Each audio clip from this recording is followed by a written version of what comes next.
Across the world on different continents, built by cultures that never met, the same shape keeps appearing.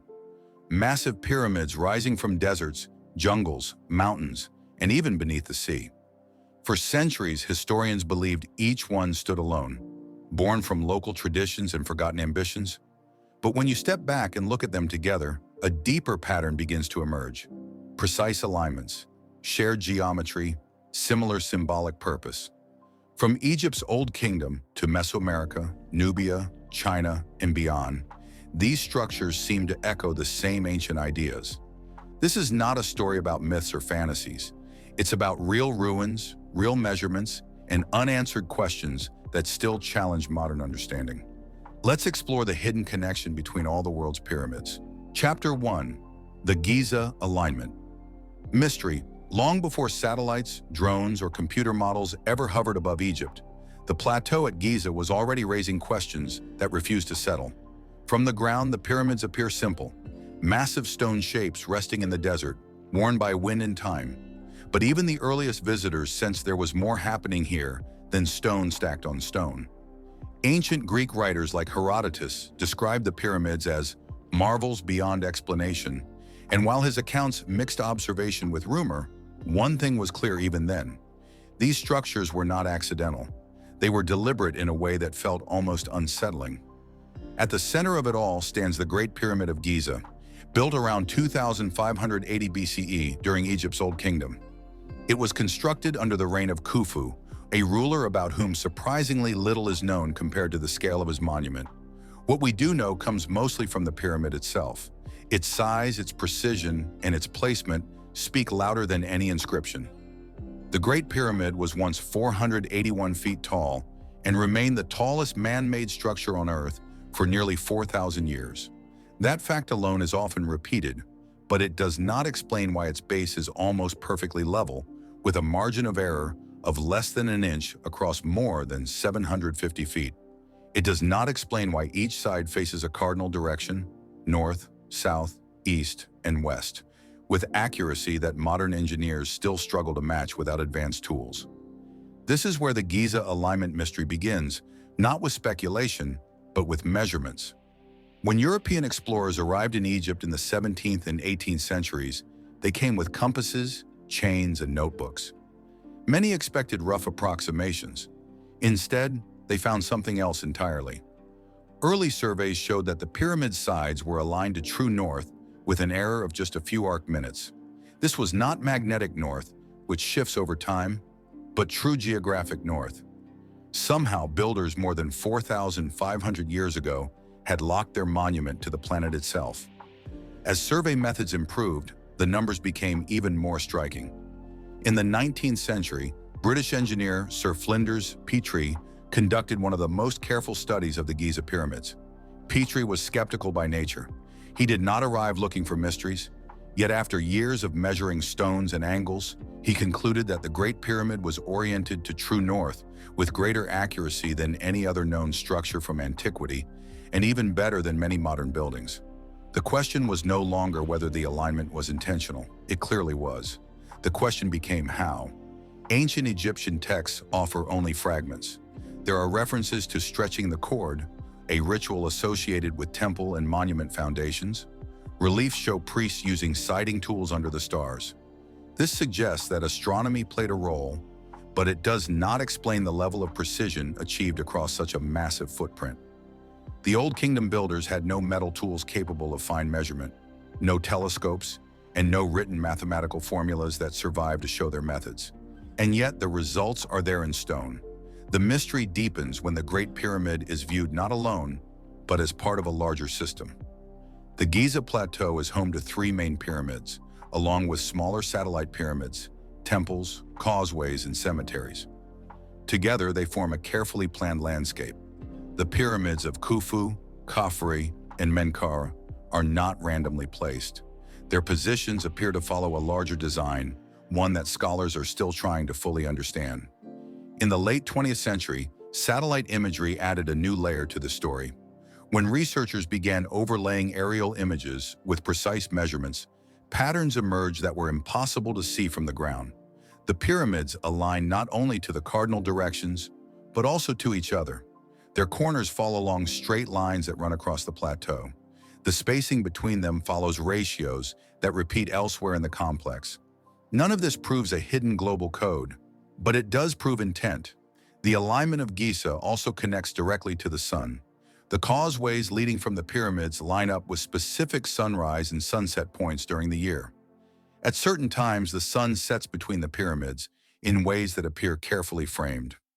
Egyptologists have linked this to the solar cult that grew in importance during the Old Kingdom, when the pharaoh was increasingly associated with the sun god Ra.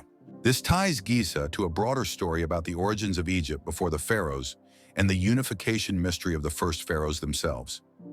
Long before Khufu, the Nile Valley had already developed complex religious ideas, regional traditions, and architectural experiments. The sudden appearance of the Great Pyramids suggests that this knowledge did not emerge overnight. It was inherited, refined, and applied at a scale never attempted before. What makes Giza especially important is not just its age or size, but its role as a reference point. When later civilizations built pyramids or pyramid-like structures, researchers almost always compare them back to Giza. Its geometry becomes the standard. Its alignment becomes the benchmark. Its precision sets the bar for what ancient builders were capable of achieving. This is why discussions about unexplained ruins, pyramid power, and even sunken structures often begin here. Not because Giza provides all the answers, but because it raises the right questions first.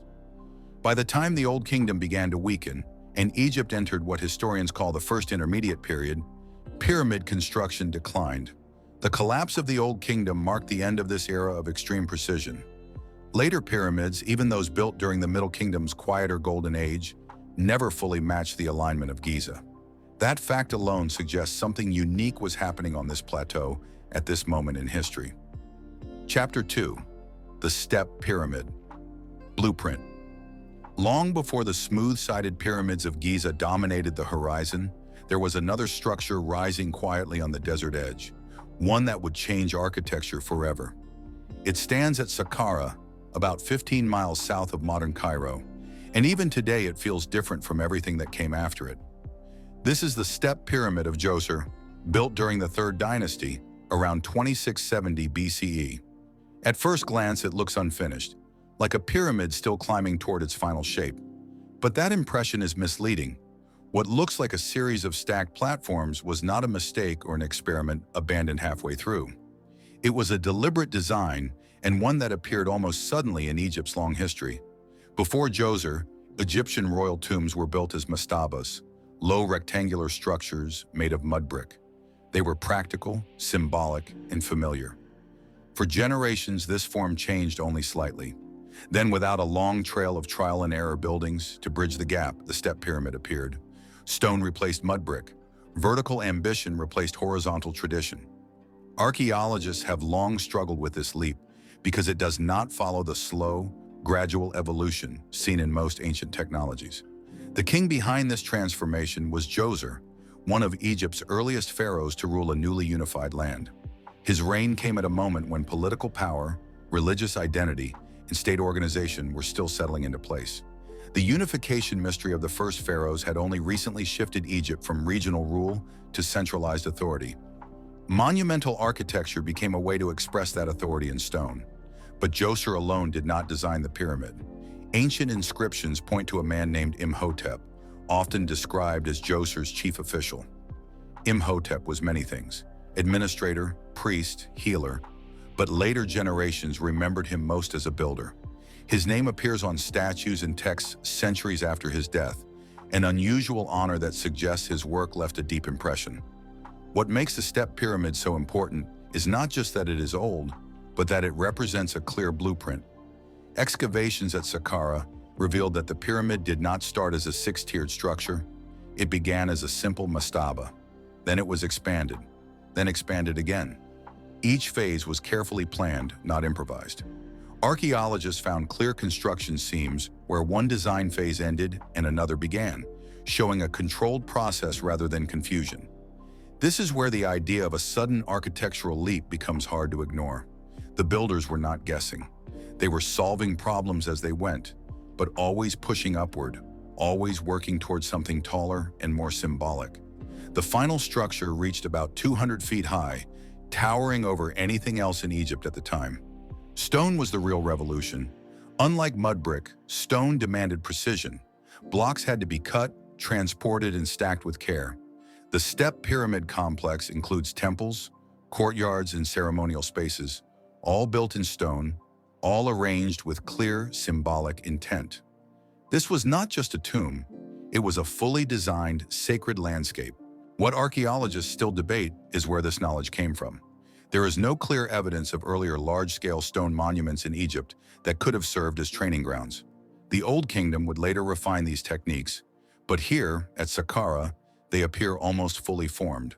That raises questions about lost prototypes, regional experimentation, or knowledge passed down through non-architectural traditions that left little physical trace. The inscriptions found around the complex offer hints but not answers. They describe rituals, gods, and royal power, but they do not explain how the builders learned to work stone at this scale. They do not explain how load distribution was calculated or how corners were kept square. Modern engineers studying the structure note that many of the solutions used here would remain standard in pyramid construction for centuries. This is why the step pyramid is often described as the foundation of everything that followed. The smooth-sided pyramids of the 4th dynasty did not appear in isolation. They inherited concepts first tested here: vertical stacking, internal chambers, symbolic elevation toward the sky. Even the idea of the pyramid as a stairway for the king's soul appears in later religious texts, echoing the physical steps of Djoser's monument. What makes the story even more intriguing is how this stepped form appears again, far from Egypt, thousands of years later. In Mesoamerica, stepped pyramids rise at sites like Teotihuacan and later Maya cities. In Mesopotamia, ziggurats followed a similar tiered design. Mainstream archaeology treats these as independent inventions, shaped by different cultures solving similar problems. And there is strong evidence to support that view. Still, the repetition raises quiet questions, not about lost global civilizations, but about shared human thinking. When early societies sought to build upward, to connect earth and sky, the step pyramid seems to emerge naturally as a solution. It is stable, it is symbolic, and it allows builders to work with limited tools while reaching great heights. At Saqqara, this blueprint was written in stone for the first time. Later, builders would smooth it, refine it, and scale it up. But the core idea remained the same. By the time Egypt entered the height of the Old Kingdom, pyramid construction had become almost routine. Yet none of those later monuments make sense without this first experiment. The step pyramid stands at the threshold between tradition and innovation, between the Egypt that existed before the pharaohs fully defined themselves and the Egypt that would soon dominate architectural history. Chapter 3: Nubian Pyramids and the Southern Echo. South of Egypt, beyond the familiar curve of the Nile, the desert opens into a quieter story. One that often feels like an echo rather than an origin. But echoes, when traced carefully, can reveal how far a sound once traveled. In what is now northern Sudan, more than 200 pyramids rise from the sand. They are smaller than Egypt's, steeper in angle, and clustered tightly together. At first glance, they look like imitations. For a long time, that is exactly how they were treated. But the Nubian pyramids tell a deeper story, one that forces historians to rethink how ideas move through the ancient world. These structures were built by the Kingdom of Kush, a powerful civilization that developed along the southern stretch of the Nile. Kush was not a minor culture living in Egypt's shadow. At different points in history, it rivaled Egypt, traded with it, fought it, and even ruled it. For a brief but significant period during the 8th century BCE, Kushite kings became pharaohs of Egypt itself, forming what historians now call the 25th dynasty. The pyramids associated with Kush are found mainly at 3 sites: El Kuru, Nuri, and most famously, Meroe. These were royal cemeteries, places of burial and belief, not experiments in architecture. By the time the first Nubian pyramids were built, Egypt had already gone through the rise and fall of the Old Kingdom, the chaos of the First Intermediate Period, and the quieter strength of the Middle Kingdom. Pyramid building in Egypt itself was already changing. This timing matters. The earliest Nubian pyramids date to around the 8th century BCE, nearly 1,800 years after Djoser's Step Pyramid, and more than a millennium after the Great Pyramid at Giza. This alone rules out the idea that Nubia somehow invented pyramids first. Instead, it places Kush in a position of inheritance. The question is not who built first, but how knowledge survived, transformed, and crossed borders. Archaeological evidence shows strong cultural exchange along the Nile. Trade routes connected Egypt and Nubia for thousands of years, carrying gold, ivory, incense, and people. Egyptian temples were built deep into Nubian territory during periods of expansion. Egyptian religious symbols appear in Kushite art, and Nubian rulers adopted Egyptian titles, gods, and burial customs, but never copied them exactly. That distinction is important. Nubian pyramids are immediately recognizable by their steep sides. While Egyptian pyramids like those at Giza have slope angles closer to 51 degrees, Nubian pyramids often exceed 65 degrees. They rise sharply from narrow bases, creating tall, pointed silhouettes. Most are less than 100 feet tall, but their visual impact is striking, especially when seen in groups. The internal design also differs. Nubian pyramids usually have a small chapel attached to the front, facing east, where offerings were made. The burial chamber itself is not inside the pyramid body, but underground, accessed by stairs. This contrasts with Egyptian pyramids, where internal passages and chambers are built within the structure itself. These differences suggest choice, not confusion. Excavations at Nuri revealed that Kushite kings were buried with inscriptions and artifacts that blended Egyptian religious language with local beliefs. The gods were familiar, but the emphasis was different. Osiris and Amun appear, but alongside symbols tied more closely to Nubian identity and kingship. So why pyramids at all? By the time Kush adopted pyramid burials, Egypt itself was no longer building large pyramids. Royal tombs had moved into hidden valleys. The age of pyramid power in Egypt had faded, and yet in Nubia, the form experienced a revival. This reversal challenges simple ideas of cultural dominance. Kush was not copying Egypt's present. It was drawing from Egypt's past, selectively preserving a symbol of royal authority that Egypt itself had set aside. Some scholars see this as political messaging. By building pyramids, Kushite kings linked themselves to Egypt's legendary Old Kingdom, a time remembered as one of divine order and strength. In this view, pyramids were less about engineering and more about memory. They were statements carved into the desert, connecting southern rulers to a sacred northern legacy. But there are still unanswered questions. Why did Kush favor the steep pyramid form rather than the smoother style of Giza? Why were so many pyramids built in such close proximity? And how was the knowledge of pyramid construction preserved across centuries when Egypt itself had largely moved on? Written records from Kush are limited. The Kushite language was written, but not fully deciphered until modern times, and many texts are short or symbolic. This leaves archaeologists relying heavily on physical evidence.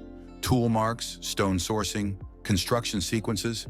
These details show skilled builders working with confidence, not novices experimenting blindly. This brings the idea of the Southern Echo into focus.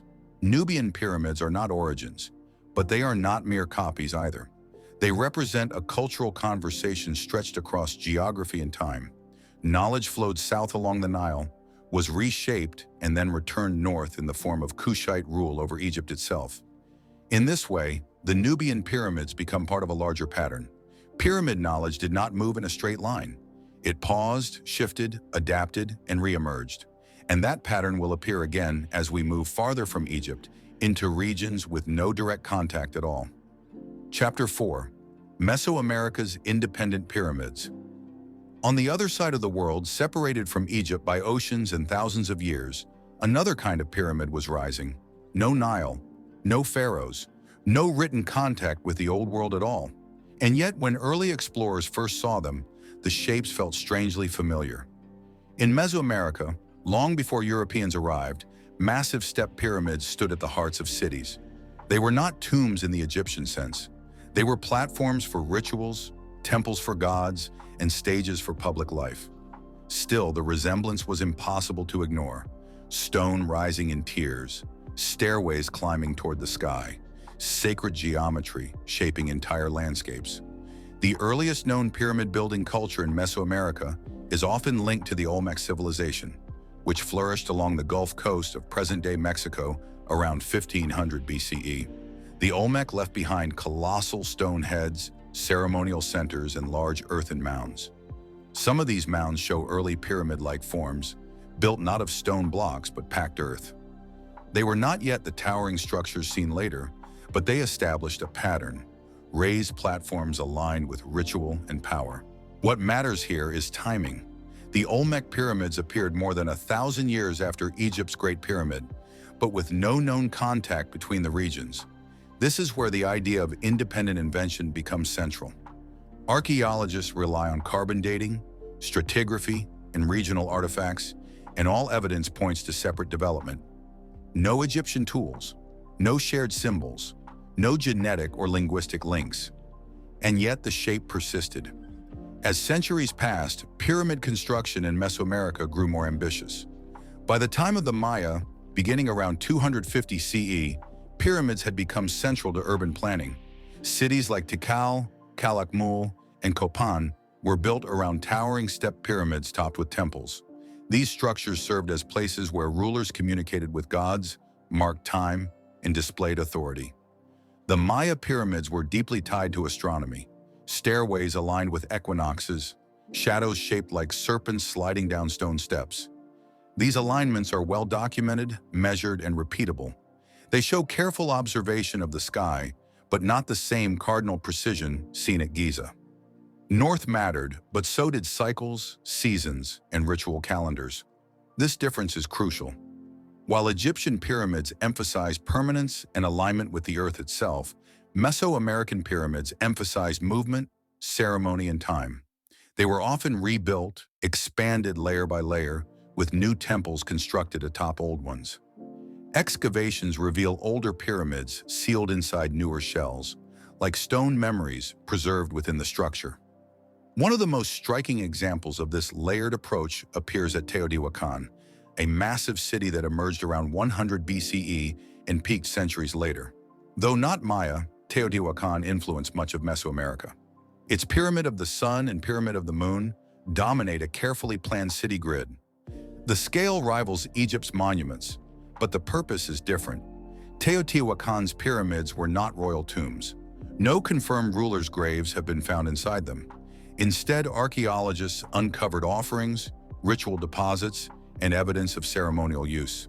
The city itself was laid out with astonishing order, aligned slightly off true north, following a grid that guided streets, temples, and residential areas. This brings us back to the central question: why pyramids? From an engineering standpoint, the pyramid is one of the most stable shapes possible. It allows builders to go high without advanced materials. From a social standpoint, it creates visibility. From a symbolic standpoint, it connects earth and sky. These factors exist everywhere humans settle, which supports the idea that pyramids arise naturally, not through shared instruction, but there are still patterns that invite careful thought. Step pyramids appear again and again, not just in Egypt and Mesoamerica, but in Mesopotamia, parts of Asia, and even later cultures. Each version is local. Each serves different gods, rituals, and political systems. Yet the core idea, ascending levels leading upward, remains consistent.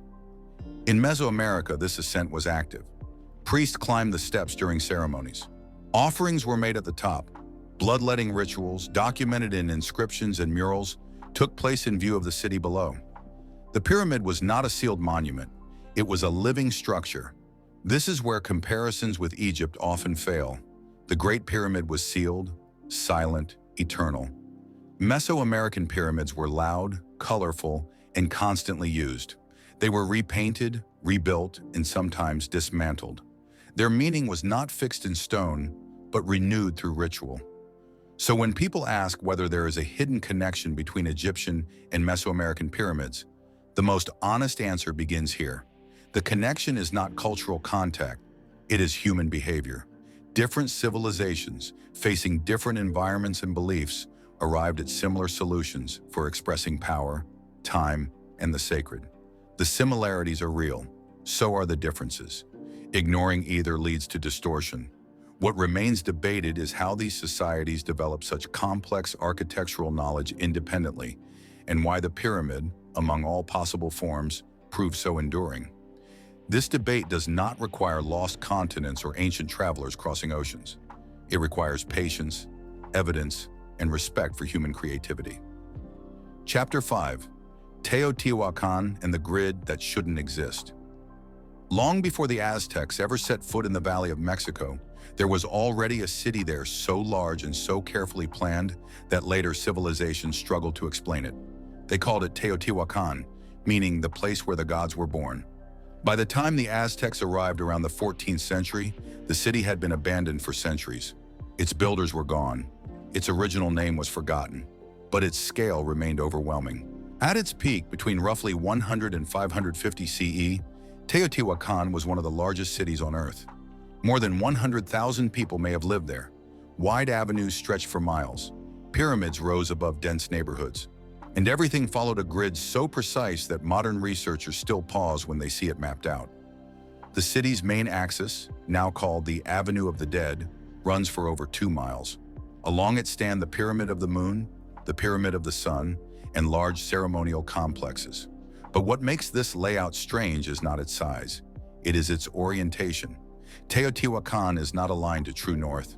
Instead, the entire city is rotated about 15.5 degrees east of north. This deviation is consistent across streets, buildings, and pyramids. It is not an error. It is intentional. And no one knows exactly why that angle was chosen. Early archaeologists assumed practical reasons. Perhaps the builders followed the slope of the land. Perhaps they aligned the city with nearby mountains. These explanations seemed reasonable at first, but as excavation and mapping continued, they began to fall apart. The terrain does not require that orientation. Other angles would have worked just as well, and while surrounding mountains are visible, none line up cleanly with the city's main axis. The more the grid was studied, the clearer it became that Teotihuacan's planners were following a rule we do not fully understand. Astronomy offers one possible clue. Some researchers have shown that the city's orientation aligns with the setting of certain stars or the position of the sun on specific dates tied to the Mesoamerican calendar. Others argue that it marks agricultural cycles or ritual periods important to the people who live there. These ideas are supported by measurements and simulations, but none fully explain why this exact angle was applied to every major structure. What is beyond debate is the level of coordination required. Teotihuacan was not built all at once. Construction took place over generations, and yet the grid remained consistent. Later buildings respected earlier alignments.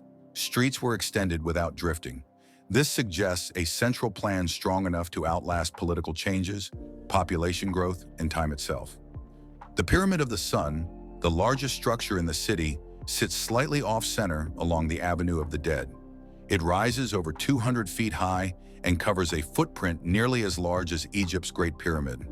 Excavations beneath it revealed a man-made cave, carefully shaped and extended, directly under the pyramid's center. Caves were sacred in Mesoamerican belief systems, seen as entrances to the underworld and places of creation. This connection between the pyramid above and the cave below appears intentional. It suggests that the city's planners were not just arranging buildings, but layering symbolic worlds, sky, earth, and underworld, into a single design. What complicates the mystery even further is that Teotihuacan was not ruled by a visible king in the way Egypt was. No royal tombs have been identified. No inscriptions name a single ruler. Murals depict priests, gods, and ceremonies, but not individuals claiming absolute power. This raises a difficult question. Who had the authority to design and enforce such a strict urban grid? Some scholars believe Teotihuacan was governed by a collective elite rather than a single monarch.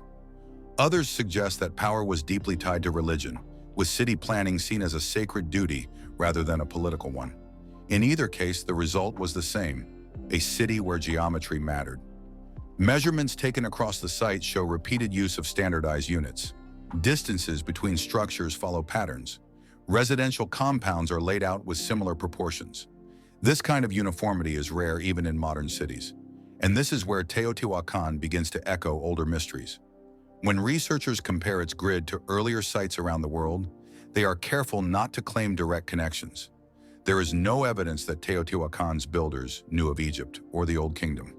Still, the idea of a sacred city aligned to cosmic principles feels familiar. Not copied, but parallel. Just as Giza became a benchmark for pyramid alignment in the Old World, Teotihuacan became a reference point in the New World. Later cultures, including the Maya and the Aztecs, borrowed elements of its design. They reused its symbols. They built new temples inspired by its form. Even centuries after its fall, Teotihuacan shaped how power and space were imagined. Its decline remains another puzzle. Around the 6th century CE, large sections of the city were burned. Evidence suggests internal unrest rather than foreign invasion. Elite compounds were targeted, public buildings were damaged, and then slowly the city emptied. By the time it was fully abandoned, the grid still held, the pyramids still stood, the plan remained visible, waiting.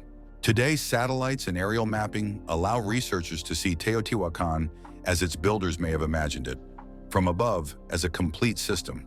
And from that view, the city feels less like an organic settlement and more like a statement, a claim that space itself could be ordered, measured, and made sacred. Chapter 6. China's Buried Pyramids.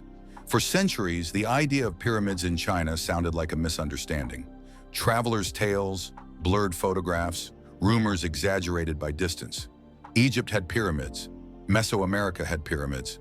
China, according to textbooks, did not. And yet they were there the whole time. Scattered across the plains of central China, especially in Shanxi province, large earthen mounds rise from the landscape.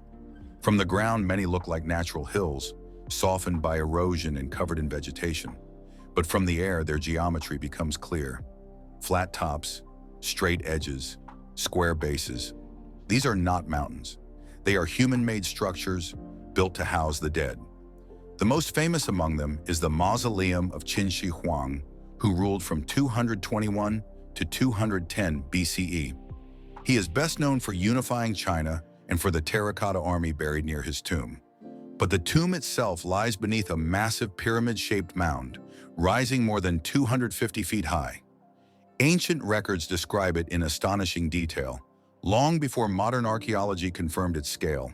The historian Sima Qian, writing around 100 BCE, claimed the tomb contained rivers of mercury, a ceiling painted like the night sky, and mechanical traps designed to kill intruders. For centuries, these accounts were dismissed as legend. But soil samples taken near the mound in modern times revealed unusually high levels of mercury, lending unexpected credibility to those early descriptions.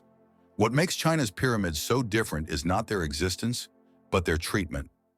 Unlike Egypt or Mesoamerica, where pyramids stand exposed and studied, many Chinese burial mounds remain unexcavated. Some are protected by law, others are intentionally left untouched out of respect for cultural heritage and ancestral beliefs. As a result, much of what we know comes from historical texts, limited surveys, and satellite imagery, rather than full archaeological digs. This has fueled both curiosity and frustration. During World War II, American pilots flying over China reported seeing large pyramid-like structures near Xi'an. Their photographs circulated quietly for decades, often stripped of context and exaggerated by speculation. But modern satellite images have since confirmed what those pilots glimpsed. Dozens of large burial mounds are arranged across the landscape, some aligned with cardinal directions, others placed according to principles rooted in ancient Chinese cosmology. These structures date mainly from the Qin and Han dynasties, roughly between 221 BCE and 220 CE. That places them long after Egypt's Old Kingdom, but still firmly in the ancient world. By this time, pyramid building in Egypt had already faded, and Mesoamerican pyramids were developing independently across the ocean.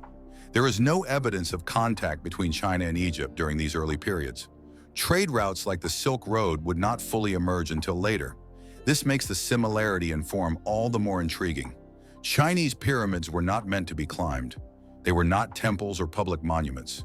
They were sealed worlds, designed to replicate the emperor's realm in the afterlife. Surrounding the main mound were often smaller satellite burials, administrative buildings, and symbolic landscapes. The entire complex functioned as a miniature empire for the dead. Orientation mattered deeply. Many of these burial mounds are aligned to the cardinal directions, especially north and south. This reflects long-standing Chinese beliefs about harmony between heaven, earth, and human rule. Concepts later formalized in feng shui were already influencing site selection and orientation. Mountains, rivers, and cosmic balance all played roles in deciding where and how a tomb was built. Unlike Egypt, where stone was abundant, these pyramids were built mostly from rammed earth. Layers of soil were compacted to create solid, durable forms. Over time, erosion softened their edges, making them blend into the natural landscape. This has likely contributed to why they were overlooked or misidentified for so long. What remains unclear is how standardized these constructions were. Some mounds follow remarkably consistent proportions, others vary widely in size and orientation. Without excavation, it is difficult to determine internal layouts, chamber systems, or construction sequences. Each pyramid remains in many ways a sealed question. Still, their presence forces a broader reconsideration of pyramid building as a global phenomenon. China did not borrow the idea from Egypt. There is no shared symbolism, no shared gods, no shared engineering methods. And yet, when Chinese rulers sought to express absolute power, permanence, and cosmic order, they chose a form that mirrors others around the world. This does not suggest a hidden global blueprint. It suggests something quieter and perhaps more human. When societies reach a certain level of organization and belief in the afterlife, they tend to build monuments that rise above the land, anchor themselves to the earth, and point symbolically toward the heavens. In China, those monuments were meant to disappear slowly, becoming part of the landscape rather than standing apart from it. That choice alone sets them apart from the exposed stone pyramids of Egypt or the constantly used temples of Mesoamerica. Yet the connection remains, a shared instinct expressed in different materials, languages, and beliefs. Chapter 7. The Bosnian Pyramid. Debate.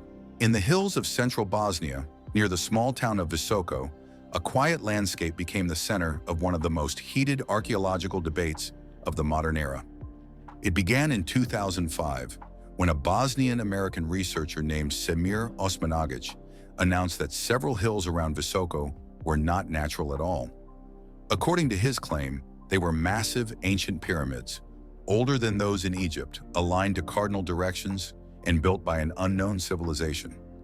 The largest of these hills was given a bold name, the Bosnian Pyramid of the Sun.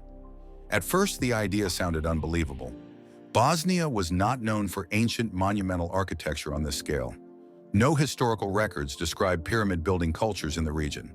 And yet, when photographs of the hills circulated, some features did appear unusual. The sides looked flat from certain angles. The slopes seemed symmetrical. Measurements suggested alignment with true north that rivaled Egypt's Great Pyramid. Public interest exploded almost overnight. Volunteers arrived from around the world to help excavate. Tunnels beneath the hills were cleared, stone blocks were exposed. Media outlets picked up the story, often presenting it as a revolutionary discovery that mainstream archaeology was too slow or too resistant to accept. But skepticism followed just as quickly. Professional archaeologists and geologists examined the site and raised serious concerns. They argued that the hills were natural formations shaped by erosion, tectonic forces, and sediment layers. Flat surfaces, they said, can occur naturally. So can right angles. And alignment, when measured selectively, can be misleading. What made the debate especially intense was not just the disagreement, but the way it unfolded. Osmanagic founded the Bosnian Pyramid Foundation and continued excavations with government support and tourism funding. Critics accused him of damaging genuine archaeological layers from medieval and Roman periods that were known to exist in the area. Several European archaeology associations issued statements warning that the project lacked scientific rigor. At the same time, supporters pointed to physical features they believed could not be explained by geology alone. Large stone slabs appeared stacked. Some were described as concrete-like material, allegedly stronger than modern concrete. Tunnels known as the Ravni passages extended underground, with side chambers and dry stone walls. Laboratory tests were cited by both sides, often reaching opposite conclusions. This is where the Bosnian pyramid debate becomes less about one site and more about how knowledge is judged. Mainstream archaeologists rely on stratigraphy, context, and comparative evidence. From this perspective, Bosnia lacks any known cultural framework capable of building pyramids on such a scale.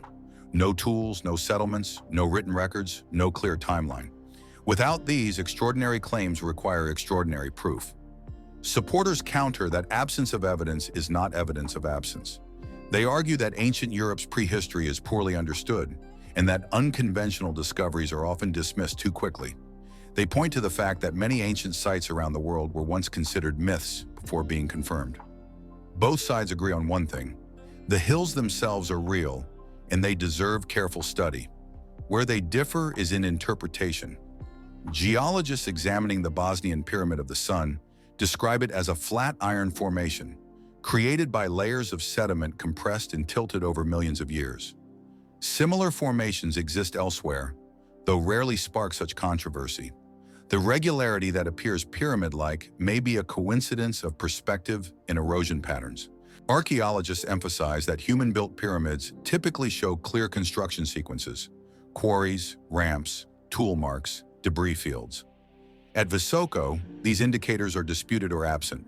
Stone blocks found at the site may be natural conglomerates rather than cut masonry. Still, the tunnels complicate the picture. Some underground passages appear to have been shaped or modified by humans, though their age and purpose remain unclear. Were they ancient mining tunnels, medieval structures, modern excavations misinterpreted as ancient? Each possibility carries different implications. What is clear is that the Bosnian pyramids captured public imagination in a way few archaeological debates ever do.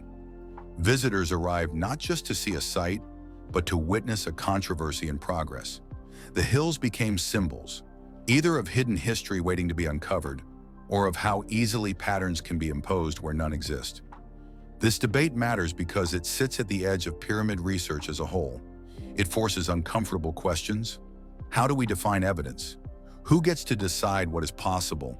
And how do we balance curiosity with responsibility to the past? Unlike Giza, Saqqara, or Teotihuacan, Bosnia offers no clear answers, only arguments, data points, and interpretations that refuse to fully align. Chapter 8: Underwater Pyramids and Submerged Structures. Along the world's coastlines, there are places where the land quietly disappears beneath the sea. Not in myth or legend, but through slow, measurable changes in climate and sea level. Since the end of the last ice age, oceans have risen more than 100 meters in some regions. Shorelines shifted, valleys flooded, entire landscapes slipped underwater. This is the starting point for the mystery of underwater pyramids and submerged structures, not as evidence of lost super-civilizations, but as a real scientific question. What human-made structures might now lie beneath the sea, and how do we tell the difference between nature and design? One of the most debated sites lies off the coast of Japan, near the island of Yonaguni. In 1986, a local diver discovered a massive underwater formation while searching for hammerhead sharks. What he found looked nothing like coral or random rock. It had flat terraces, sharp angles, and steps that seemed carved rather than eroded. Today, it is known as the Yonaguni Monument. From certain angles, Yonaguni resembles a submerged step pyramid. Huge stone platforms stacked downward with straight edges and right angles that appear almost architectural. Some surfaces are so flat that they look cut. Others resemble staircases, complete with what appear to be handrails or carved channels. Geologist Masaki Kimura has studied the site for decades. He argues that at least part of the structure shows signs of human modification. Kimura points to carved-looking steps, symmetrical features, and possible road-like paths. He believes the site may date back more than 10,000 years, to a time when sea levels were much lower and the area would have been dry land. If true, that would place Yonaguni before the rise of known civilizations in Japan. But many geologists strongly disagree. They argue that Yonaguni is a natural formation created by tectonic activity and erosion. The region is seismically active, and the local sandstone fractures in straight lines, creating blocky shapes that can look artificial underwater. According to this view, the steps are natural terraces formed by cracking and wave action over thousands of years. Both sides agree on one thing: the structure is real, massive, and unusual. The debate lies entirely in interpretation. A similar controversy exists in the Atlantic Ocean, near the Bahamas, where a formation known as the Bimini Road stretches along the seafloor. Discovered in the 1960s, it consists of large flat limestone blocks arranged in a linear pattern that resembles a paved roadway. Some early researchers suggested it was part of an ancient harbor or coastal structure. Others connected it, loosely and often irresponsibly, to the legend of Atlantis. But geological studies later showed that the stones are made of beach rock, a type of limestone that naturally fractures into rectangular blocks.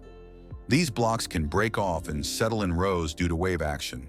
Once again, the pattern looks intentional, but nature offers a plausible explanation. What makes underwater sites so difficult to interpret is the environment itself. Erosion works differently underwater. Visibility is limited. Context is often missing. On land, archaeologists rely on layers of soil, associated artifacts, and surrounding settlements to establish human activity. Underwater, many of those clues are gone or scattered. There are, however, cases where submerged structures are unquestionably human-made. Off the coast of India, in the Gulf of Kambat, sonar surveys in the early 2000s revealed geometric features beneath the seabed. Some researchers suggested these could be remnants of ancient settlements flooded by rising seas. Artifacts recovered from the area were dated to around 9,000 years ago, though their connection to the structures remains disputed. In the Mediterranean, underwater ruins near ancient ports like Caesarea show how entire cities can sink due to earthquakes and subsidence. These sites provide clear examples of how human architecture can end up underwater without invoking lost civilizations or advanced ancient technology. This brings us back to pyramids. The idea of underwater pyramids is compelling because pyramids are already associated with deep time and mystery. When a stepped or triangular shape appears underwater, it immediately triggers comparison. But shape alone is not evidence. Pyramids are simple, stable forms. Nature can create them. Humans can create them. Distinguishing between the two requires careful, often slow analysis. Sea level history adds another layer. During the last ice age, coastlines were dramatically different. Many areas now underwater were once habitable. It is reasonable to assume that early humans lived along those coasts. It is also reasonable to assume that some of their structures were lost to the sea. What is not reasonable is to assume that every geometric underwater formation is proof of an unknown global civilization. Most marine archaeologists take a cautious approach. They document, map, sample, and compare. They look for tool marks, cultural debris, and repeated patterns across sites. So far, clear evidence of underwater pyramids built by ancient civilizations remains elusive. But the question itself is not dismissed. Advances in sonar, submersibles, and underwater mapping are revealing the seafloor in greater detail than ever before. New sites are being identified. Old ones are being re-examined. In some cases, natural explanations hold. In others, the jury is still out. What underwater structures ultimately remind us is that human history is not confined to today's shorelines. The sea has erased chapters we may never fully recover. And in that silence, it is easy to project meaning onto shapes that feel familiar. Chapter 9. Shared Geometry. Across continents. When researchers step back from individual pyramids and look at them together, a different kind of question begins to form. Not about who built them first or whether cultures were in contact, but about numbers, angles, proportions, shapes that repeat across continents where no shared language, religion, or technology is known to exist. This is where the idea of shared geometry enters the discussion. Geometry is one of the few tools every civilization develops early. Long before writing, humans measured land, tracked shadows, and counted cycles. These skills were practical at first, tied to farming and construction, but over time, geometry took on symbolic meaning. Certain shapes became associated with order, stability, and the connection between earth and sky. The pyramid is one of those shapes. At Giza, the Great Pyramid's slope angle is just over 51 degrees. This angle creates a relationship between the pyramid's height and its base that has fascinated mathematicians for centuries. Some researchers have noted that the proportions closely approximate mathematical constants, Though mainstream Egyptology cautions against assuming intentional use of abstract math concepts that are not clearly documented in Old Kingdom texts, still the precision itself is not in question. Measurements taken repeatedly over the last 2 centuries confirm that the pyramid's sides are nearly identical in length, its corners are square to a remarkable degree, and its overall symmetry is consistent across the entire structure. Now compare that to pyramids elsewhere. In Nubia, pyramid angles are much steeper, often exceeding 65 degrees. The change is obvious and intentional. These pyramids prioritize vertical emphasis over mass, yet they still rely on the same fundamental geometry, a square base narrowing upward in equal planes. The builders understood stability, load distribution, and symmetry, even if their aesthetic goals differed. In Mesoamerica, step pyramids introduce terraces that interrupt the smooth slope. But when archaeologists measure the underlying geometry, they often find consistent ratios between base width, platform height, and stair placement. At sites like Teotihuacan, distances between major structures follow repeating units, suggesting standardized measurement systems. These systems were not identical across cultures, but they were systematic. What makes this interesting is not that the numbers match exactly, but that geometry itself became a shared language. When builders wanted to express power or cosmic order, they turned to shapes that could be measured, repeated, and scaled. Some researchers have explored whether certain angles appear more often than others. In Egypt, slopes around 51 to 53 degrees dominate the Old Kingdom. In Mesoamerica, stepped pyramids often average lower overall slopes due to terraces, but staircases frequently align at consistent angles designed for ritual movement rather than structural necessity. China's burial mounds introduce yet another variation. Many are square-based with flat tops, more like truncated pyramids. Their geometry reflects balance and alignment rather than height. Orientation to cardinal directions mattered more than slope precision. The emphasis was on placement within the landscape, guided by cosmological principles rather than visual dominance. Despite these differences, one thing remains constant. The base is square or rectangular. This choice is not arbitrary. A square base is easier to align, easier to divide, and symbolically stable. It mirrors the 4 cardinal directions, which appear in belief systems across cultures. Whether tied to gods, elements, or seasons, the idea of 4 directions anchors human understanding of space. This brings us to a critical point. Shared geometry does not require shared contact. Humans across the world face similar challenges. They needed structures that could rise high without collapsing. They needed monuments that could be built with simple tools and large labor forces. They needed symbols that felt permanent. Geometry provided answers to all of these needs. The pyramid shape distributes weight evenly. It allows incremental construction. It tolerates minor errors better than vertical walls. From an engineering perspective, it is forgiving. From a symbolic perspective, it is powerful. Still, some patterns continue to provoke debate. Researchers have noted that certain proportional relationships appear more often than pure chance would suggest. Ratios between height and base recur within specific cultural traditions. Alignments to solstices and equinoxes appear in multiple regions. These observations do not prove a global blueprint, but they do suggest that ancient builders paid close attention to the sky and used geometry to reflect what they observed. Importantly, these ideas were often embedded in ritual rather than theory. Builders did not need formal equations. They used ropes, sightlines, shadows, and repetition. Geometry was something practiced, not written down. This is why attempts to force modern mathematical interpretations onto ancient structures often fail. They assume intent where none can be proven, but dismissing geometry altogether misses the point. These monuments are geometric because geometry was the most reliable tool available. When viewed this way, shared geometry becomes less mysterious and more human. It reflects convergent thinking. Different cultures, solving similar problems, arrived at similar solutions. Not identical, but recognizable. This perspective also explains why pyramids became benchmarks. Once a culture mastered the geometry required to build one, it became a reference point. Later builders compared their work to earlier monuments, either consciously or through inherited tradition. Over time, certain proportions gained authority simply because they worked. As we approach the end of this journey, the focus shifts again. Geometry explains how pyramids were built. It does not fully explain why they mattered so much, or why the pyramid shape continues to appear long after its original religious meanings faded. Chapter 10.